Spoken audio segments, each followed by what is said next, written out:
The severe weather late season ice storm that hit northern Michigan a couple of weeks ago knocked out power and downed trees across state forests. Here with more is Lucas Merrick of the Michigan Department of Natural Resources. Thank you so much for joining us for this morning. And Lucas, can you describe how widespread the tree damage is in your area? And have you seen any kind of ice event like this before?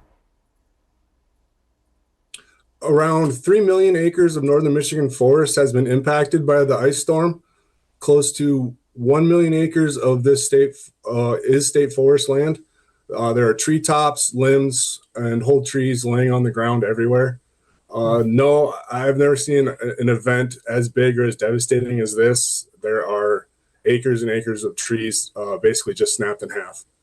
Wow. And did a lot of those trees, or at least some of them, impact the roadways and the state parks, and even some hiking trails and campgrounds, I would assume, has been impacted? Yes, many of the state forest roads and two tracks throughout the forest system remain impassable, blocked by downed trees and debris. Hiking trails and campgrounds are currently being assessed by staff. Many of these places are still physically blocked and are just plain hazardous to enter at the moment. Our goal is to get the larger state park, campgrounds, and trail systems up and running first.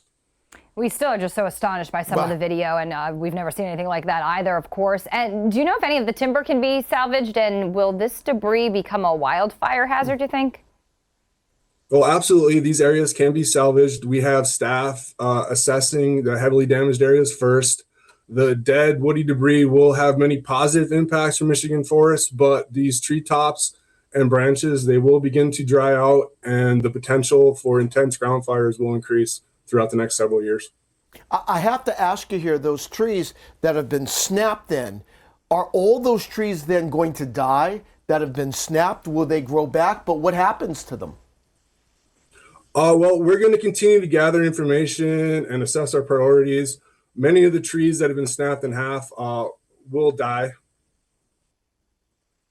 And then what's next? Is there a timeline for your crews on how long clearing, repairing, and replanting could take in these forest areas? You have about 30 seconds. Road clearing will likely last into the summer or early fall, optimistically, especially in the more remote areas of the forests. The salvage sales are going to take up to about a year to complete, and it will take about 2 years after the salvage sales before we start getting seedlings into the ground. The damage from the storm will have a significant impact on our planning and operations for the next 40 to 50 years. Wow. Lucas Merrick of the Michigan Department of Natural Resources, thank you so much for the information. Just an unprecedented event.